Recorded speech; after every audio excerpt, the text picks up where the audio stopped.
just hate chemistry so much. Well, what don't you understand about chemistry? I don't understand states of matter. I just don't get it. Come on, it's not that hard. Here, let me show you. Alright. Wow. What is that, Hobbs? That is what we call steam. Now, steam is the gaseous form of water. And to understand the kinetic molecular theory, you have to understand the properties of gas particles. Oh, okay. Well, what's this over here? That is the exact same thing as that. Really. But in a different form, which is why it looks different to you. That's H2O in the solid form, ice. H2O in the solid form of liquid, water. And then what you saw before was H2O in the form of gas, steam. That is interesting. I feel smarter already. Let's not go that far, Jake. Okay. And here are the particles of a solid. Notice how they're close together and they just vibrate in place rather than move along. And now in a liquid, the particles begin to move apart. But notice they bounce off the walls as they take the shape of the container they're in, and sometimes even run into each other. And in gases, the particles begin moving faster and faster as more heat is added. Do you understand now, Jake? Whoa, that looks like fun! Jake, you're missing the whole point of the whole idea! Well, Hobbs, aren't these both liquids here? Well, yeah. Well, why is this water right here so liquidy? And this syrup is so like thick. Wait, are you guys making waffles? No, I want waffles. this is for Jake. Jake doesn't understand chemistry, so I'm trying to teach him by using this syrup as an example. Well, teach me too. Well, why not? Now you see, syrup is thick because it has a high viscosity.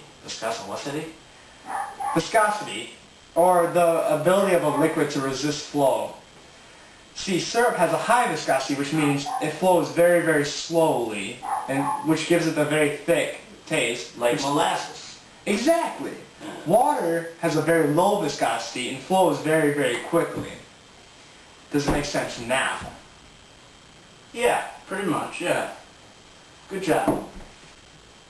Okay. I understand liquids now.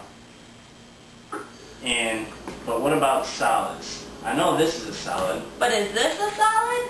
Well, sure, they're both solids. That is what you would call a crystalline solid. All the particles have a unique structure to form a unique shape, and they don't move at all. They just vibrate very slowly, and it gives it a very definite shape and makes it very adamant. Now that rubber band you're holding in your hands is what we call an amorphous solid. Amorphous solids are more elastic and tend to be able to stretch and bend more than normal solids. But they're not as free and flexible as water or gas. So basically, even though it stretches and moves, it's still a solid? Correct. Because it'll always return to a same sedentary place once you stop stretching it. Oh, I get it. Good. And now to the third and most complex of all the three states of matter, gas. Ooh, what is this right here? Jake, the first thing you need to know about gas is the hottest of the three states of matter. Because the particles are moving so fast, the particles create so much energy that it creates more heat than any of the other two combined. And then the gas, like steam, becomes very, very hot. You can get burned very easily by it. Thanks for telling me that now. No problem, Are Jake. you okay, Jake? Yeah. Okay. So, I was wondering, what holds the particles together? That's a really good question, and I don't know. Me neither. Hobbs! What's bothering you guys now? Well, how do the particles stay together? I mean, don't they have to... Like, hold hands or something? Yeah. In a way. The particles are held together by things called IMS. What's that Intramolecular forces. mean? Is that like Star Wars? Dun, dun, dun, dun. Jake, I just said no. Huh. God. Anyways, intramolecular forces are types of bonds. The particles hold to each other together.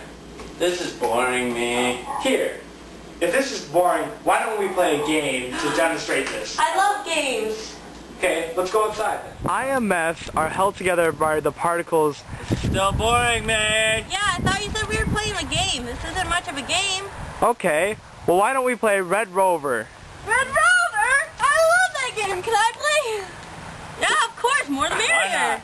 Why not? Now dispersion forces are very weak and can be broken apart very easily. Jake, why don't you give us an example? See how easy that was to break apart? Now let's try something else. Now dipole-dipole bonds, on the other hand, are a little bit stronger and require more energy and force to break apart. And last but certainly not least, hydrogen bonds, which are the strongest of all by far. See how much energy it took to break through? Jake? Jake, are you okay? Jake, you look like you need a nice cold glass of ice water. Thank you. No, wait a minute here. What? I thought you said the solid form of water was more dense than the liquid form. Wait, did I make the ice wrong? Actually, no. Oh, good. While I did say solids tend to be more dense than liquids, ice is the one example which is less dense than water. We call it the density anomaly. Marmalade? Density anomaly.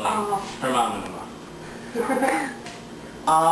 Anomaly. Anomaly. Good job, Jake. See, there's some hope for you yet. Shut up.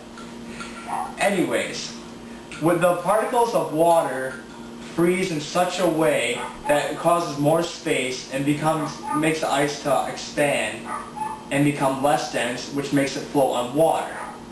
This is the one known substance that does this, but in all the other cases, when liquid becomes a solid, it becomes more dense and then would sink to the bottom. Wait, is that why icebergs float on the water? Correct. Isn't that what the Titanic did? Completely irrelevant, Jake, but yes. Alright. So, have you guys learned anything? I learned to have fun playing with Rover. I like that I still like waffles. And I still hate chemistry. You guys are hopeless. Bye. My God.